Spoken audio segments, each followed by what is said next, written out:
Jadi bayangin deh, ada seorang pria yang kelihatannya biasa banget, seorang suami, ayah dari 2 anak, bekerja sebagai teknisi listrik, dan kelihatannya rajin dan normal. Tapi di balik garasi rumahnya yang selalu dikunci rapat, tersembunyi rahasia yang nggak bisa dibayangin sama sekali.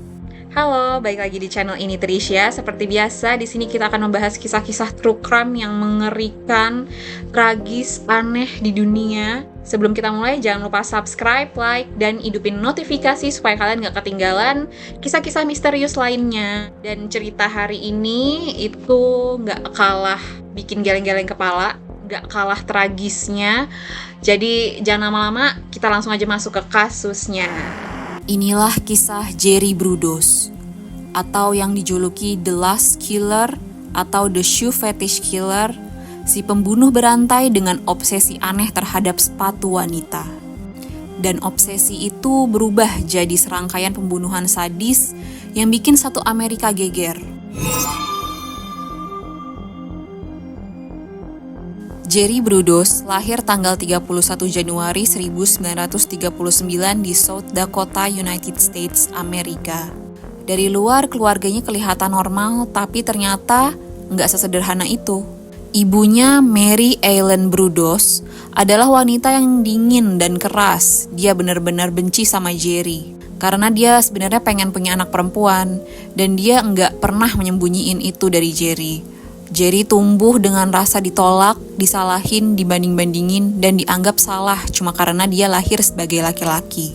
Bayangin aja, dari kecil udah ngerasa kayak kamu nggak pernah cukup buat orang tua kamu sendiri. Sampai akhirnya satu kejadian kecil waktu Jerry umur 5 tahun, jadi titik balik di hidupnya. Dia nemuin sepatu hak tinggi wanita di tempat sampah. Buat dia sepatu itu cantik banget, berkilau, dan entah kenapa ketika dia ngelihat sepatu itu bikin dia ngerasa lengkap. Tapi begitu ibunya lihat dia pakai sepatu itu, dia langsung ngamuk. Sepatu itu dibakar di depan matanya Jerry, sambil Jerry dimarahin habis-habisan. Dan dari situlah, menurut para psikolog, fetish Jerry mulai terbentuk. Gabungan antara rasa malu, penolakan, dan kesenangan aneh yang dia rasain dari sepatu itu. Pas remaja, Jerry mulai nyolong sepatu dan pakaian dalam wanita. Awalnya cuman pengen lihat-lihat aja, tapi makin lama dorongannya makin aneh. Umur 17 tahun, dia nyulik seorang gadis dan memaksa gadis itu untuk membuka baju dan memotret dia. Jerry akhirnya ketangkep dan sempat dirawat di rumah sakit jiwa, tapi nggak lama. Mereka semua pikir Jerry udah sembuh. Ternyata mereka salah besar. Setelah keluar dari rumah sakit, Jerry jadi makin terobsesi sama pembunuh-pembunuh terkenal. Salah satu yang paling mempengaruhi pikirannya adalah Ed Gein. Di video aku sebelumnya, kalau kalian udah nonton, si pembunuh dari Wisconsin yang kasusnya ngeri banget. Ed Gein dikenal karena menggali mayat dan membuat benda-benda dari tubuh manusia yang dia ambil. Jerry konon terinspirasi dari Ed Gein, terutama dalam hal memperlakukan tubuh korban kayak koleksi pribadi.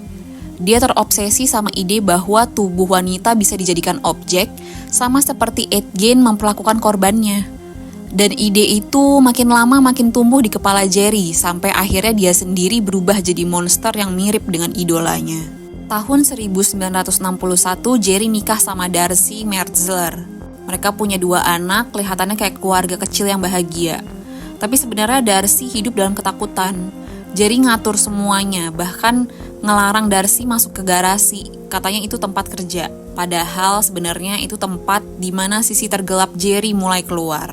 Dan tahun 1968, dia akhirnya membunuh untuk pertama kalinya. Tanggal 26 Januari 1968, seorang gadis muda bernama Linda Slauson, 19 tahun, datang ke rumah Jerry buat jual ensiklopedia. Dia cuma pengen cari uang buat kuliah.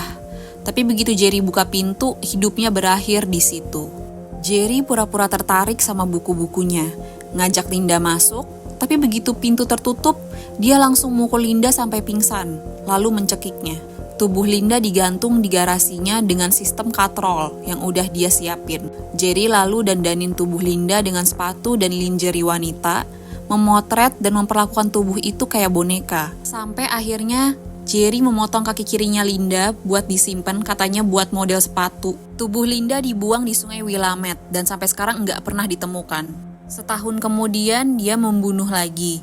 Korban kedua namanya Jane Whitney, usianya 23 tahun, mobilnya lagi mogok di jalan tol. Jerry ikutan berhenti, nawarin ke dia bantuan dan Jane nggak pernah tahu dia baru aja nemuin pembunuh berantai. Jane dibawa ke rumah, dibunuh, dan kali ini Jerry memotong payudara Jane, maaf guys, buat diawetin dalam resin, dijadiin paperweight. Tubuh Jane juga dibuang ke sungai.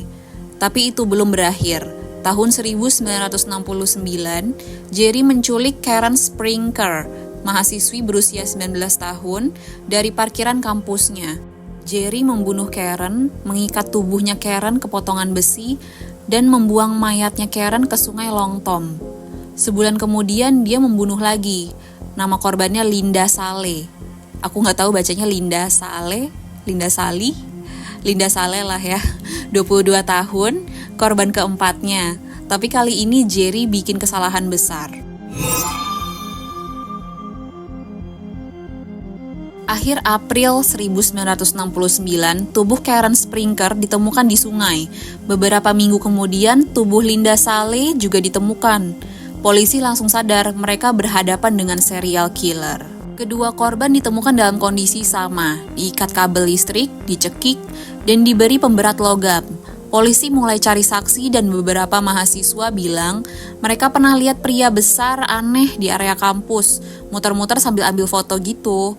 Deskripsinya cocok banget dengan Jerry Brudos. Polisi mulai awasi rumahnya dan akhirnya dapat surat penggeledahan. Tanggal 25 Mei 1969, polisi datang ke rumah Jerry dan yang mereka temukan di dalam garasi itu, apa coba? Yang polisi temukan saat itu adalah pemandangan yang sangat mengerikan dan mimpi buruk yang nyata. Di sana polisi mereka menemukan ratusan foto korban dalam berbagai pose, koleksi sepatu dan lingerie wanita, bagian tubuh yang diawetkan, katrol dan rantai, dan paperweight dari tubuh korban. Jerry awalnya menyangkal, tapi bukti udah gak terbantahkan lagi. Dia akhirnya ngaku tanpa ekspresi, tanpa emosi, tanpa perlawanan, kayak lagi cerita resep masakan. Dia ngaku semuanya. Bahkan pembunuhan pertama Linda Slauson, dan yang paling ngeri dia nggak pernah nunjukin rasa bersalah sedikit pun dari ekspresi mukanya.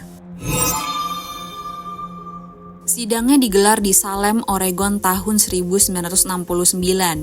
Jerry didakwa atas 3 pembunuhan, yaitu Jane Whitney, Karen Sprinker, dan Linda Sale. Pengacaranya sempat coba pakai alasan kalau Jerry ini gila, tapi psikiater bilang Jerry sadar sepenuhnya atas apa yang dia lakukan. Dia ngerti bedanya benar dan salah, cuma dia nggak peduli aja. Akhirnya juri menyatakan dia bersalah. Tanggal 27 Juni 1969, Jerry Brudos dijatuhi 3 kali hukuman seumur hidup, dijalani berurutan tanpa kemungkinan bebas. Dia dipenjara selama 37 tahun, hidup tenang, bahkan sering baca-baca katalog sepatu di sana. Iya guys, serius, dia masih baca buku katalog sepatu heels itu, tapi dia nggak pernah merasa nyesel. Dia bilang dia cuma ngikutin dorongan yang nggak bisa dia kontrol. Dia bahkan diwawancarai oleh profiler FBI yang nanti jadi inspirasi serial Manhunter.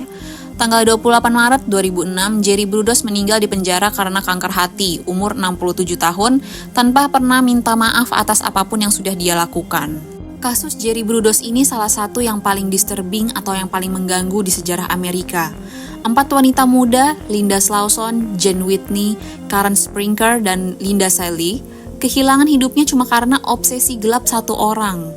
Mereka punya mimpi, keluarga, masa depan, semua hilang karena monster yang kelihatannya biasa aja. Dan itu yang paling menakutkan, kadang monster nggak selalu kelihatan seperti monster. Jerry Brudos adalah bukti bahwa kejahatan bisa tersembunyi di balik wajah paling normal. Hari ini Jakarta panas banget ya guys. Oke, jadi itu dia kasus dari Jerry Brudos. So, hujan Oke, jadi itu dia kasus dari Jerry Brudos, The Shoe Fetish Killer or The Last Killer. Jangan lupa like, subscribe, dan share ke teman-teman kalian kasus ini supaya yang nonton makin rame. Dan tulis di kolom komentar pendapat kalian tentang kasus ini. Dan kalau kalian punya rekomendasi, pengen dibahas kasus apa lagi, tulis juga di kolom komentar ya. Sampai ketemu lagi di Ini Trisha, di kasus berikutnya. Dan jangan lupa, stay safe out there. Bye!